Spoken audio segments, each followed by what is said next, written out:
correctly with the correct amount. D20 Radio, where gamers roll. www.d20radio.com.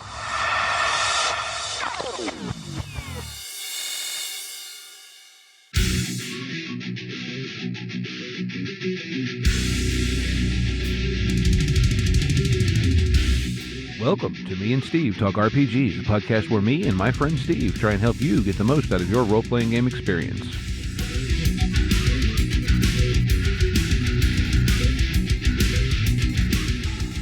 Welcome back to Me and Steve Talk RPGs. I'm here with my friend Steve.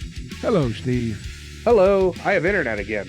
Yes, I know. I told everyone last week that your ISP sucked. Yeah. My ESPN didn't come in clearly. Anyways, this week we have quite an interesting topic, but before that we have a podcast of the week. And that podcast is Eberron Renewed. Yep, Eberron Renewed's an actual play podcast here on D20 Radio Network.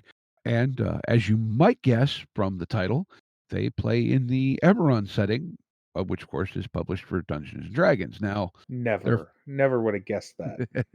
Their first campaign they did in 5th edition Dungeons & Dragons. That ran for, I want to say, close to 3 years. Now, I think they're getting close to wrapping up their second campaign, in which they converted to the Genesis system. Yeah. And they have announced that for their third campaign, they will not be using Genesis again, but they haven't said what they will be using. So that remains to be seen. We're going to play it in Palladium. I don't see Eric and crew doing that. Wow, that would be a lot of work. Could you imagine how... You just made my head hurt. Could you imagine how bonkers that would be? Yes, that's the problem. Oh, man. Speaking of problems, metagaming. Yeah. Well, see, it's weird because I think, one, it's a problem depending on how you want to play. But in some cases, I think kind of taking a meta look at things also can help play be more fun. I think it depends. So we need to, I think, start by defining metagaming. I know our audience probably already knows what it is, but I think just to have this conversation, we need to define it for ourselves. Mm-hmm. And to me, metagaming is bringing outside knowledge into the game world. So you as the player know a lot of things that maybe you as the character do not know. Mm-hmm. Well, I think the classic example that's always pointed to is like the D&D trolls and fire. Yeah. You know, and yeah, like I don't know, you know, to just go automatically to fire if your character has no reason to know that. But then what would you do? Would you have a player make some sort of knowledge roll? And I think it's, well, it's kind of like D&D is something that D&D is one of those things where metagaming is heavily frowned upon and a problem, right? yeah, I think some of that is because so much of D&D is heavily codified. Right. So I think some of that is also like skeletons, right? Skeletons in D&D are only damaged, well, not only damaged, but heavily damaged by bludgeoning weapons. Is that still the case, or was that an older editions thing? I don't know. I I thought it think was that's still an older editions thing. Okay. Well, either way, even But if it is an older, regardless, I know what you're talking about. right. So skeletons were damaged by bludgeoning weapons, and zombies were damaged heavily by piercing weapons, right? Yeah, whatever it was. So that's a bit of meta knowledge that you wouldn't have acquired unless your character fought and were like, oh, I killed these skeletons real good with this club, but when I tried to stab them with my rapier, I just couldn't they just wouldn't go down. Mm-hmm. And I think the trolls and fire thing is that's one of those things where it has to be in game. You have to discover that either organically, or you just straight up have an NPC tell you, hey, by the way, trolls don't like fire. Right. But at the same time, Or you read a book. yeah, I was going to say, as you know, the core conceit of Dungeons and Dragons is your characters are adventurers. Well, at some point, there are, you know, the Hall of Adventurers that at some point they, you know, sat around and listened to adventurers tell stories. So could they have heard something? And that's where I think, you know, in that case, you know, I don't know, do you make some sort of lore roll? Yes, I think the difference is that if you can, I never sort of bad with metagaming because if you can give me a good reason why your character has this knowledge, I'll let you have it. Yeah. Like if we're playing D&D and you go, "Well, my character heard once at a bar that trolls are afraid of fire." All right, fine. If you want to try that out, go for it. Yeah. Yeah, it's If you can give me a in-universe reason why you know this, I'm not gonna give you a hard time, but stuff like knowing fall damage and knowing that if you jump off a building, it's not gonna kill you, that's not something your character knows. right, right. Because we both I mean, not to be rude, but we both played with a character who or a player who would be like, "Well, if I jump off this building, I'm gonna take this much damage, I'm not gonna die from that." And it's like, well, that may be true that you know that, but why would your character just fling themselves off of the building? Right, and I think that's yeah, and look, I think to a certain point, we're all guilty of that a little bit. Yes. I know I can be. I will do rough math quickly in my head and go, "Okay, I should be careful about this idea," or whatever, but this kinda goes to a point that I heard, Jim Davies, WebDM, Mhm. make in a conversation he had with a friend of ours, Liam from Toa Tabletop, and where he Yeah, yeah, talked yeah. about he encourages people to play the world, Right. which sounds a little weird until what he's saying though is think as a person in the world, not the numbers on your character sheet. See, okay, maybe that's just a me thing, but that's like my default state when I'm role playing. My least favorite part of playing a character is worrying about the numbers. Mhm. Numbers be damned. I'm going to do the thing that my character's going to do anyways. Mhm. And I've irritated people we've played with before by doing that, but I don't care. Like it's like, well, you sure you want to do that? It's not the most optimal thing. No, my character's a dumb idiot. He's going to do that thing. Well, but that to me, that's like half the fun of it. Yeah. Is that or like there are times where I've built characters that were well built, but intentionally sub-optimized, if that Mhm. makes like and you weren't this was right before you joined the group, I played a dex-based barbarian build, Yeah, I've heard many stories of your and he was crazy, yeah, but part of the idea was that, "Let's see how effective I can make this character while almost intentionally eschewing every bit of traditional knowledge. the thing that makes that class effective." Right. Yeah. And it worked, Oh, yeah. but Oh, yeah. it was I don't know, I guess in a way that was metaing a different way. Yeah, that's I mean, it is sort of meta knowledge, but I don't look at that as meta. Like, I don't look at that as metagaming. I think meta gaming and meta knowledge gets this bad connotation for the people that are like, well, I'm at 100 feet, and if I jump off this roof, I'm going to take at max this fall damage, and that's not enough to kill me. So I'm just going to jump off this 100-foot roof, and it'll be fine. We're practically gods. Yeah.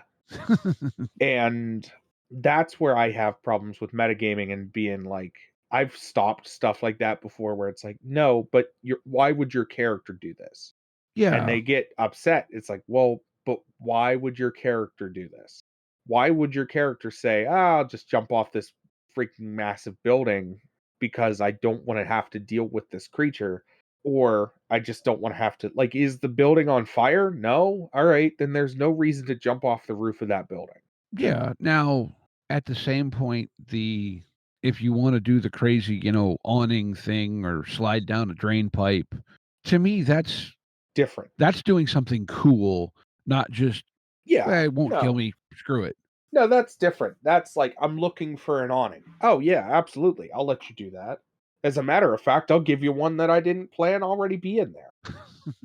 Yeah, But the other thing is, metagaming can be frustrating sometimes because it's like we're all trying to play and have a good time. It's almost it's not cheating, and I don't want to conflate it with cheating, but it kind of has the same connotations in a lot of circles. yeah. Well, I think too but see, this is where I think it really muddies the waters, is that in old school dungeon crawl play, we'll call it, be it D&D or any of the old that old dungeon crawling, whatever, where you had puzzles and riddles were a big thing. Well, at some point, that becomes a game for the players, not the characters.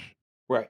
And that also brings up another rabbit hole we could go down at some point about what happens if you're playing a character, and this happens in a game like Dungeons and Dragons, where you've got statistics that play a huge part in it. You've got your int whiz charisma or whatever they're called in whatever game. And how do you play a character whose score differs drastically from your own abilities? Or as a GM, how do you help a player doing that? I think you just have to, what you have to do is, and you have to not be, I mean, rule number one of everything is don't be a jerk, right? Right. And if you're playing with extremes, or I mean, yeah, if you're playing with extremes in, say, knowledge, some people fall into rude tendencies. I'll just say it that way. Hmm. And it's like, can you, that's not how a person is just because they have a low intelligence score, right? Right.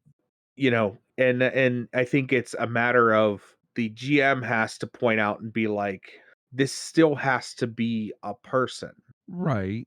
and you can't play like, unless we're playing something like, I don't know, Toon. You're not playing really a cartoon character. You're playing, like in D&D specifically, you're playing a person. You're playing a person that lives in this world, exists in this world, has to deal with the consequences of this world.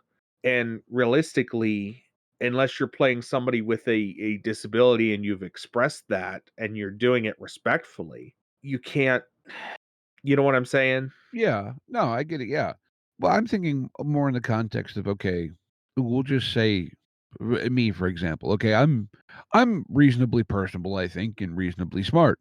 Mhm. However, if I'm playing someone with a super high intellect, or even more so a super high charisma, okay, that character, in D&D terms, someone with a 18 or a 20 charisma, 17, whatever, that character is significantly more, what do you want to say, charismatic, much more able to pick up cues, read people, etc., than I am as Steve. Right.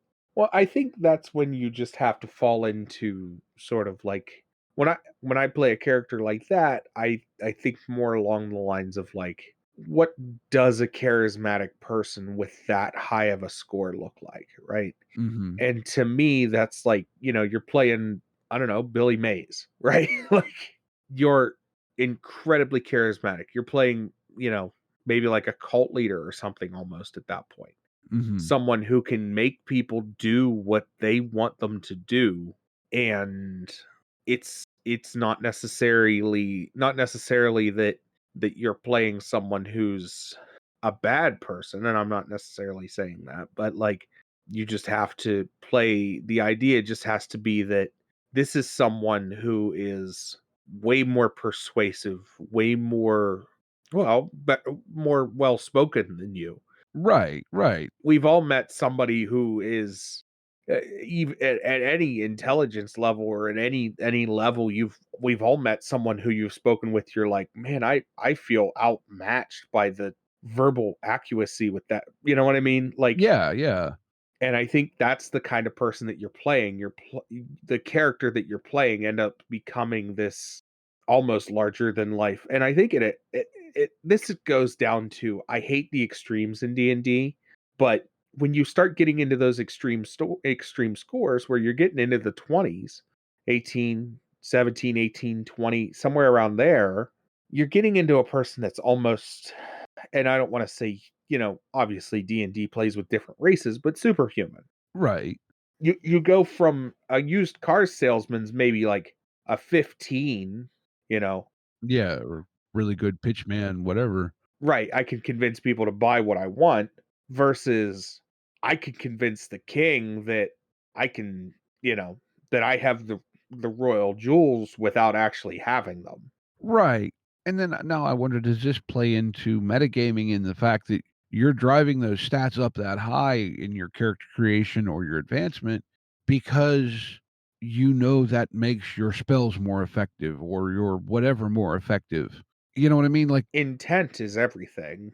I think if your intent is that, yes. If you're not intending to do that and you're driving that up because that's the kind of character you want to play, then maybe not so much that's metagaming. yeah, If your intent is to drive your charisma up so high that you have super spells, yeah, then your intent was to bring outside knowledge into the game and do that so that you're and to do that in a way that you're getting an advantage at the game. But if your intent is just that you're playing someone who is incredibly beyond incredibly well spoken. Lando Calrissian.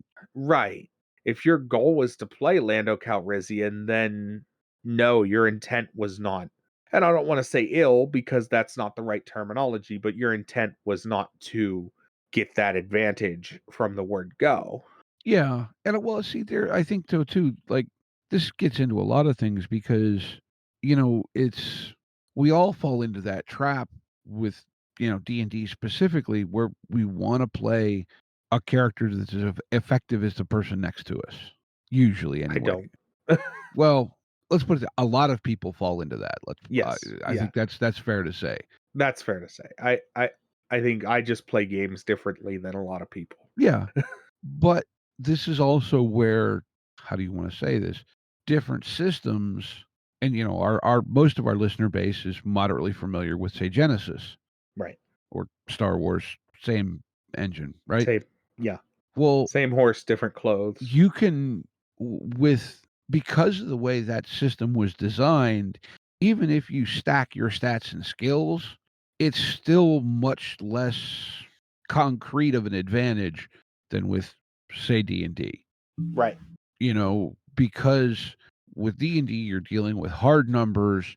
With the narrative dice system, it's much more, as Jay put it when we talked with him, he wanted people to not think of it in terms of the hard probability and just think of it as, I'm making my chances better. Oh yeah. And I think it's, for me at least, because of, how my brain works and my math skills or whatever the heck it is, it's very hard for me to divorce that, seeing the change in probability in a system that gives me that. It's very hard for me to look past that and not consider it. Sure. I can understand that. Like, yeah, and I don't know how else to say it, and I don't know if that's just, that's how my brain's wired, whatever, that I look and I go, okay, how can I be efficient as a player? And Mhm. yet, just because I'm being efficient as a player doesn't necessarily translate to any more fun at the table.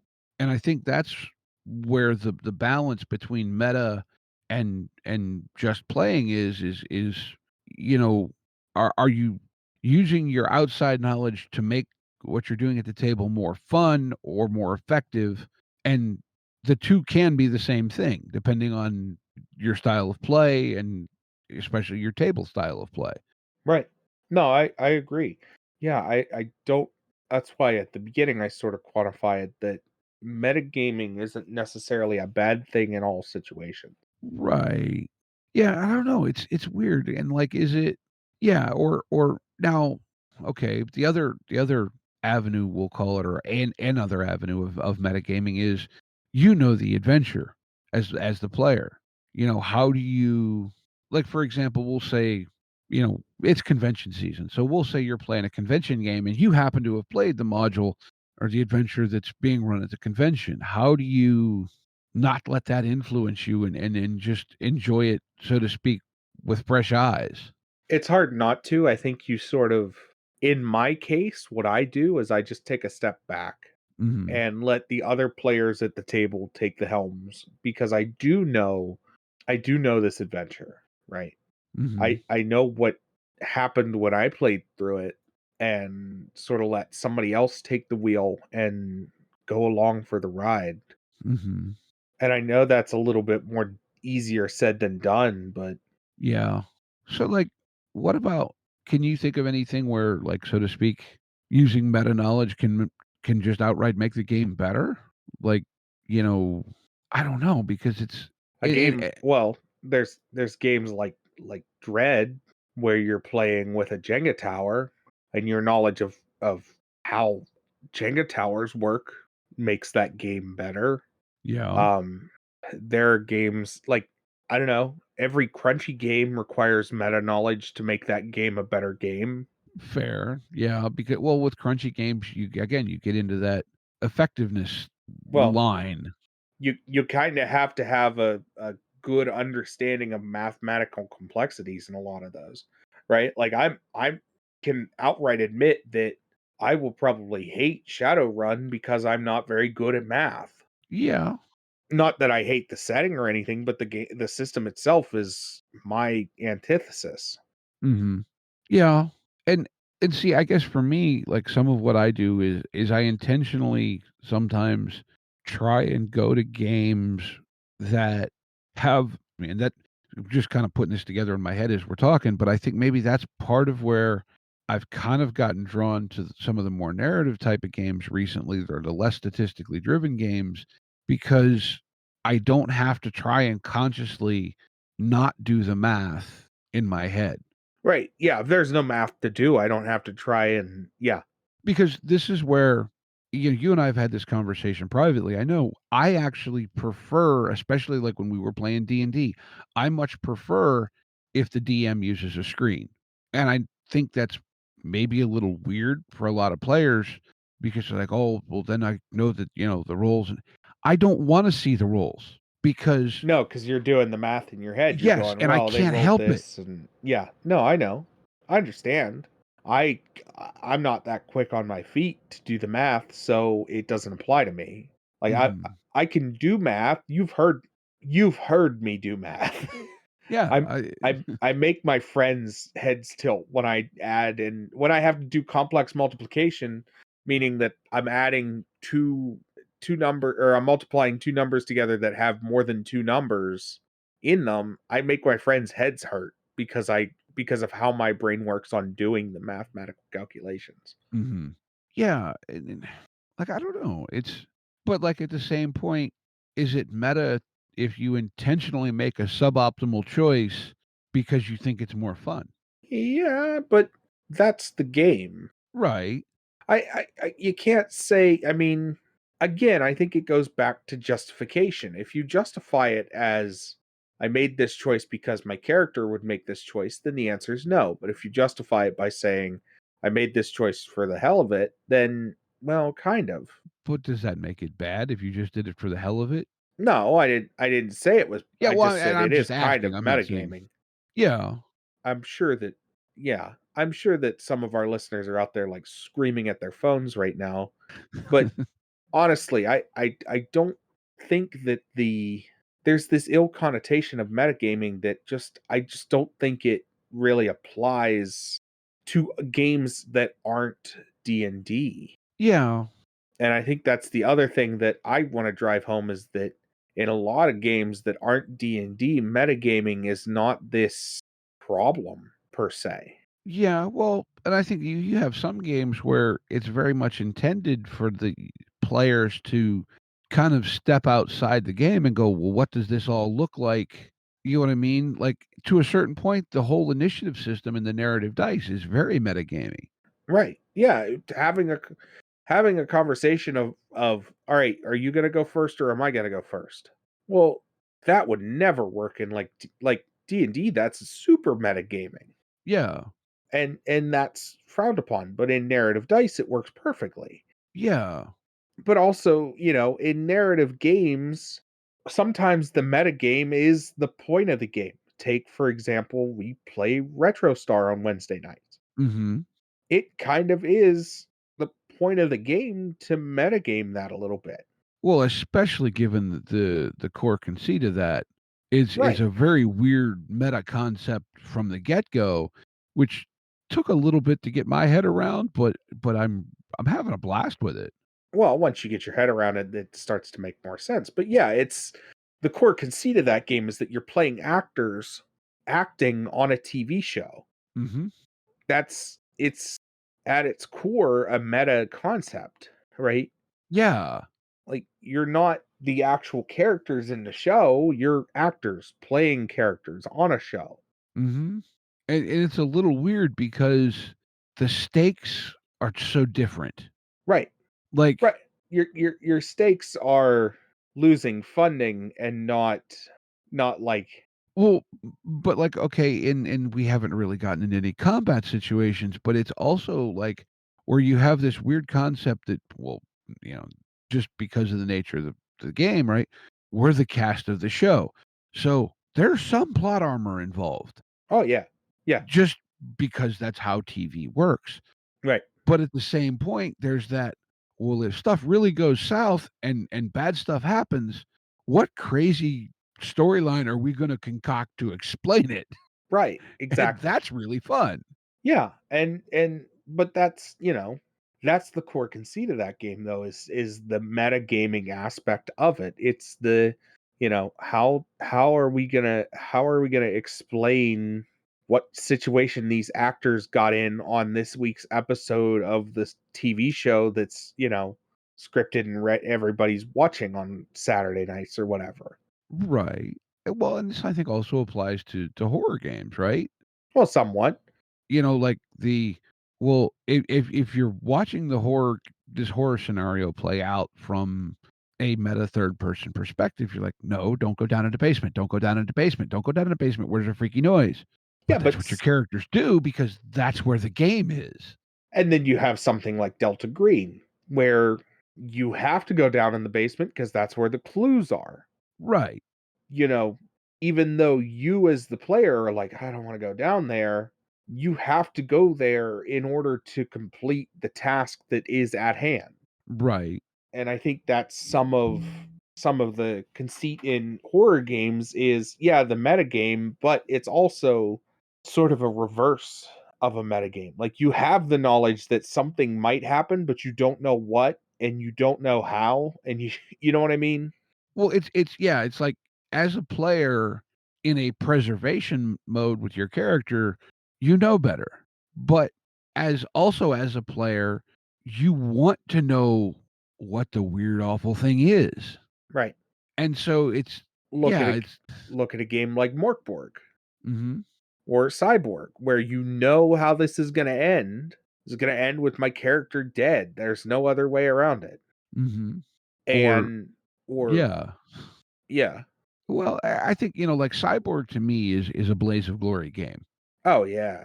Like it's go hard and yeah, okay, no, you don't intentionally try to die, but the attitude of the game is to put yourself where, man, if it doesn't go out, it's gonna be if it doesn't work out, it's gonna be spectacular.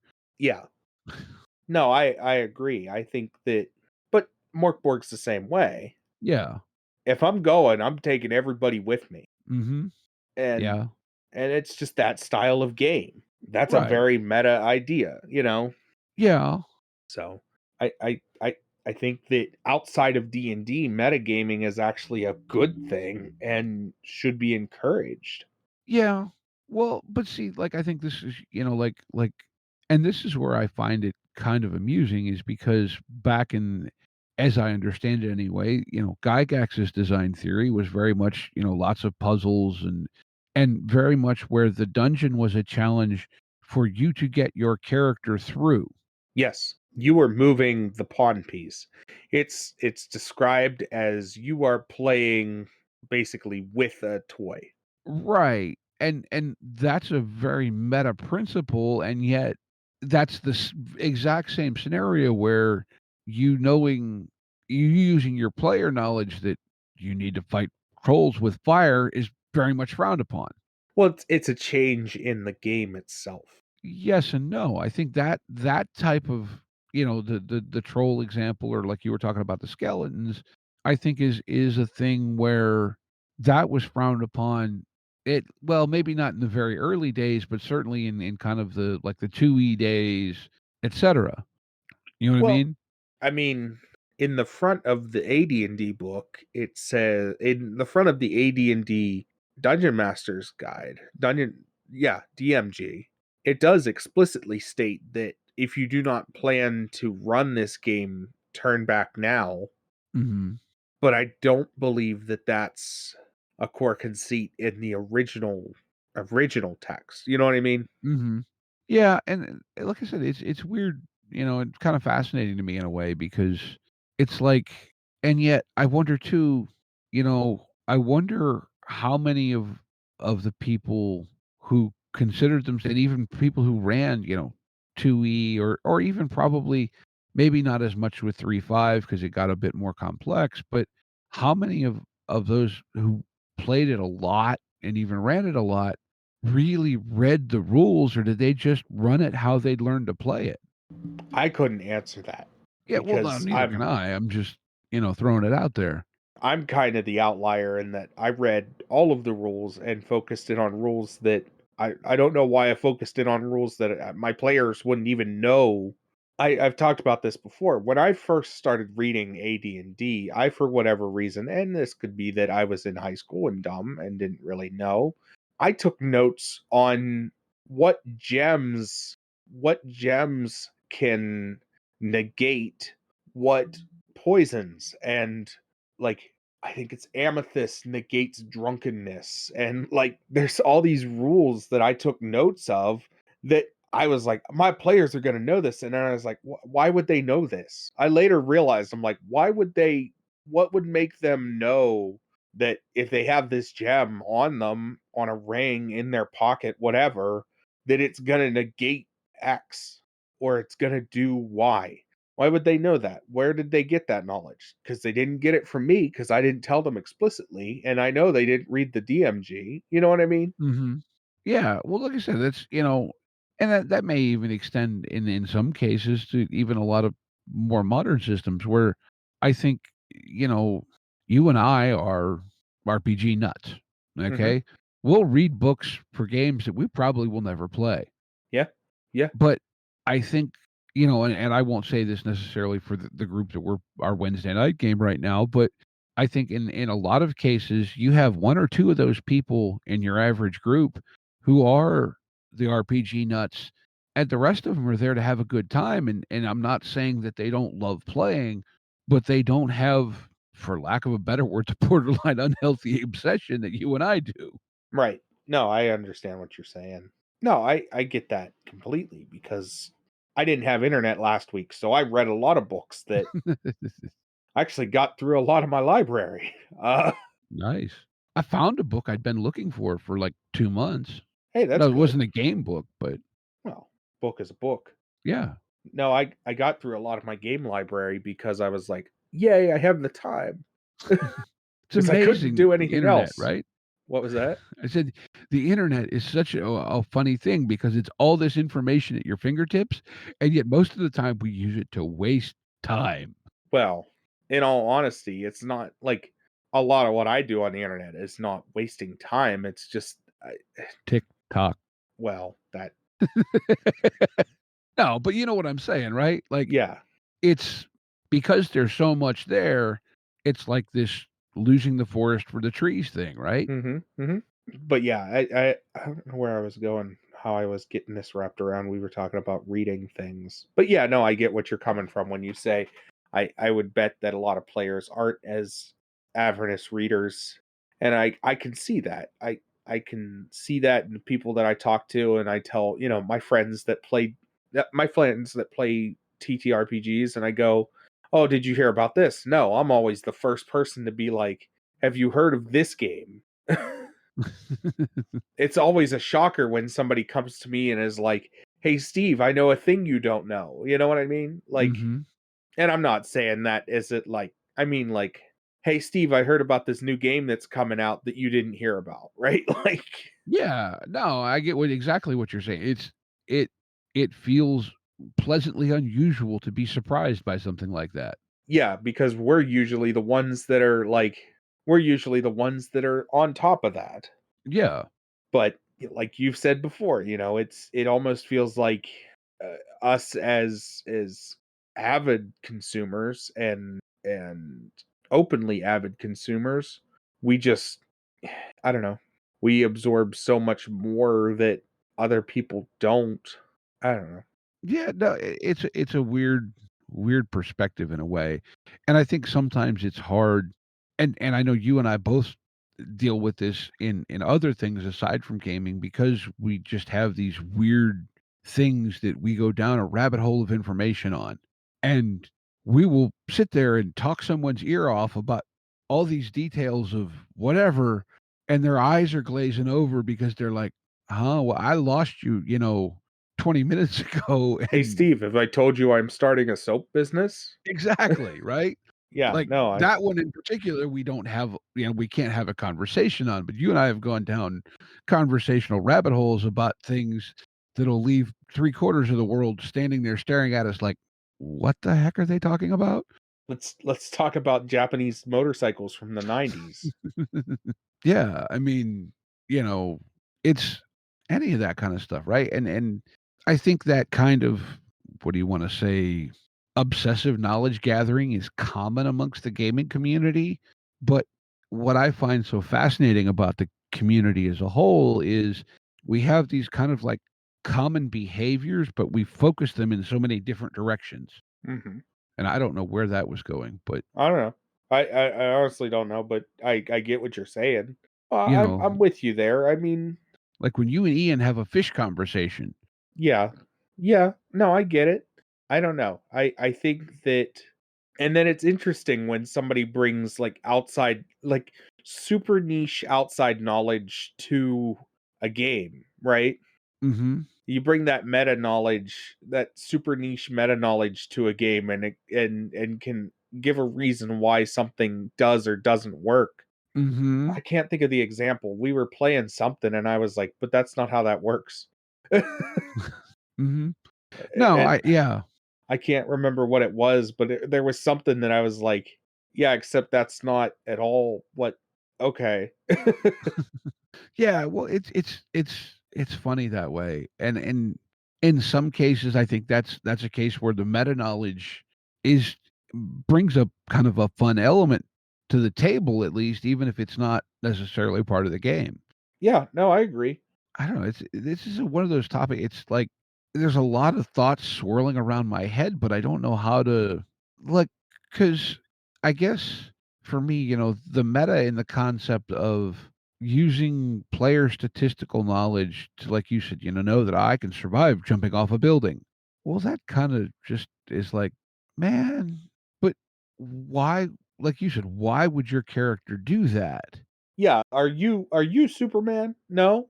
Alright, then why are you jumping off the building? Like, Or do you stay in tight with the bad guy even though you just got walloped because you can take one more of those before you back out? And, like, yeah, that's man, that's tough, and that, you know what I mean? Like, it's a lot of I mean, a lot of D&D is that like, it's kind of funny because the conversation is that meta knowledge is frowned upon, but in D&D, it's all meta knowledge. Because I'm pretty sure that if I took half of like, me as a person took half of my life points, my hit points, I would run away from whatever just took half of my hit points. mhm. Yeah. I'm pretty sure that if I got in a fight, a bar fight, I would not, you know, murderate the guys that I got in a bar fight with because just because they started a fight with me. Yeah. It's I don't know. It's weird, you Well, know? yeah, I do know. Alright. What else we got? I think we got game of the week. I think we just move it in game of the week. We got Game of the Week. Woohoo. Game of the week. Game of the week. So you got one, or do you want me to go first? I got one, and I don't know if you've used this or not. Okay. I have, and I know you were on a kick of this a while ago. I have a game called Teenage Mutant Dirtbags I have not heard of this one. by Fat Goblin Games. Ah. So the description: you are mutantable, but nobody uses that stupid name. You are a teenage mutant humanoid animal raised by zealots, trained as warriors, and taught that you can only stop whatever weird crap the world might be stewing up. Humans basically screw up everything and are either can't be trusted to solve their problems or are just too stupid and lazy. At least that's what you've heard. I mean, this looks, well, not so much sounds like a love letter to, Leonardo, Donatello, Oh, Raphael, it is. and The cover art is 4 tree frogs. Mhm. But it feels like it has the feel of the old school Teenage Mutant Ninja Turtles before Teenage Mutant Ninja Turtles got the cartoon. Mhm. The old gritty The actual comics. comics, yeah. See, I don't know those really, but They're weird, man. They're weird. I fell down this hole. I was like, I need to know, because I heard all these things about it, and so I went and I read a lot of them, and I was like, wow, that's freaky. Mhm. It's dark, it's gritty, it's dirty, it's slimy, it's gross, and this doesn't necessarily evoke that, but it definitely has a feeling of teenage rebellion and angst and anger that I really like. It feels kind of dirty and grimy and slimy and all wrapped up into that Teenage Mutant Ninja whatever, right? Mhm. Yeah. No, it does. Adolescent Viking Squad. Looks like it could be a heck of a lot of fun. Yeah, it looks like a lot of fun. It just released. It's brand new, July Yeah. 26th. So, yeah, Yeah. check that out. I know Mhm. we've been on this Teenage Mutant Ninja Turtles kick recently because you had one a couple weeks ago. Yeah. Mutants in the Next or Mutants in the Mutants in the Now or Now or whatever. one of them. Yeah. There's a bunch of these out there too. There is. It's cool though. I mean, hey, nobody wants to make an officially licensed one, so Well, there was an officially licensed one. there was. There isn't anymore. No. Who is the Palladium had the license. publisher? For what? Uh, no, I was just looking at this game. We Are Legion is the It's I think that's Rick Hershey. I think that's I kind of believe what he so. I know that's his company. Yeah, I was seeing Rick Hershey in the comments. So I'm thinking that's exactly who that is. It's probably Rick Hershey's probably one of his games. So it's gonna at least have really good art and yeah, very cool stuff there. Yeah. Yeah. So what do you got? Well, I'm going kinda old school here, and this is a game that I'm not even sure how much of an actual RPG this is. Uh-oh.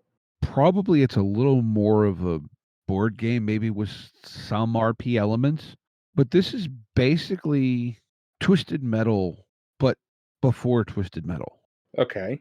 Car Wars Oh yeah. Oh yeah, from Car Steve Wars. Jackson Games. Now there is the latest version is the Car Wars Deluxe Edition, which was released 4 or 5 years ago. But it's vehicle combat. You customize your vehicles, maps, tokens. So I think it's almost a little more of kind of a board, almost a miniatures game in a way. Yeah, But but I always heard Car Wars was a tabletop RPG. yeah, so that's I've heard about it for years because I mean, like I said, this version is relatively new, but I know it's been around for years and years and years. Going back into at least I want to say the early '90s. Well, I remember there was a yeah, there's some pretty cool minis for this game. Because a Car Wars Classic. Let me see. Don't know if it will give me a. And they have Yeah, yeah, you got '82. you're probably looking at the classic one. Well, the one I had called up was the deluxe. Okay, yeah, the deluxe edition. They have well, I think it just wrapped, but there was a Kickstarter for Car Wars 6th edition, Okay, which is where I I was missed it. seeing those mini the cool minis for the cars at. But, like, I mean, I'm sorry, this just seems like I would have a hell of a lot of fun with it. Oh Just yeah. because well, you and I both, right? Because 'Cause we're both, yeah, at least a little bit gearhead. Yeah. You know I'd be down to play some Twisted Metal. but, like, I'm sorry, that to me, that this feels like what someone went they played Car Wars and went, "Let's make a video game," and it turned into Twisted Metal. Yeah, no, absolutely. But I like I said, I'd be down to play some I'd be down. That's why I was like wanting to get into Atomic Highway because it felt like almost like a Twisted Metal style game. Yeah, I haven't read all of it, but what I read of it, it's definitely a post-apocalyptic with a heavy amount of vehicles, but it doesn't, like where this is, the Car Wars is straight up just vehicle stuff. Right. But yeah, it just, I mean, I'm sorry, yes, it's old, Yeah. but that doesn't mean it's not bad. Or just because it's old doesn't mean it's not good, right? Right. But yeah, that's from Steve Jackson Games, and it's been one of those. Like I said, I remember hearing about it way back in the '90s, and I've never actually seen it though. Yeah.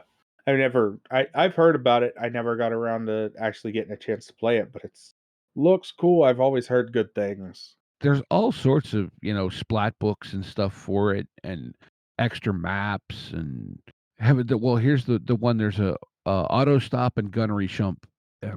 So what are their splat books? It's called Uncle Albert's Catalog from Hell, Uncle Albert's Auto Stop and Gunnery Shop.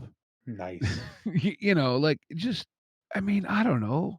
I you know what? There's something Mechasys has some promise to me, both as for what it is and possibly something I can disassemble to make a vehicle game that I've always wanted to play, but I've never seen. Does that make any sense? Yeah. Yeah. Like, like, and it's kind of like I don't know what the game is, but I'll know it when I figure it out. Does that make any sense? I got you. I got you.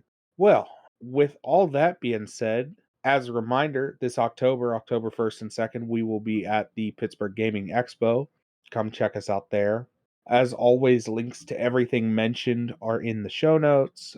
Facebook, Discord, Twitter, all Patreon. Patreon. Yes, check out our Patreon. Cool stuff coming up over there. We should have a new Patreon episode releasing eventually. Yeah, I actually started working on it the other night.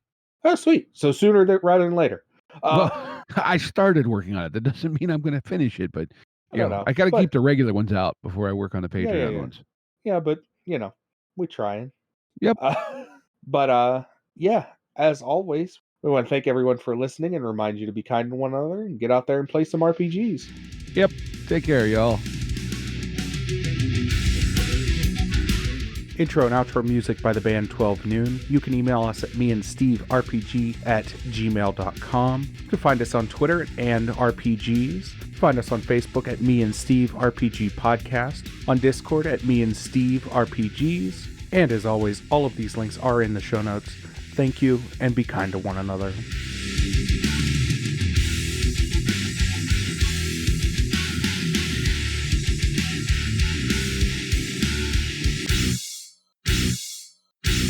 How much for the cigar? Cigar, $20, dog. You gotta go down the street to the store and buy that.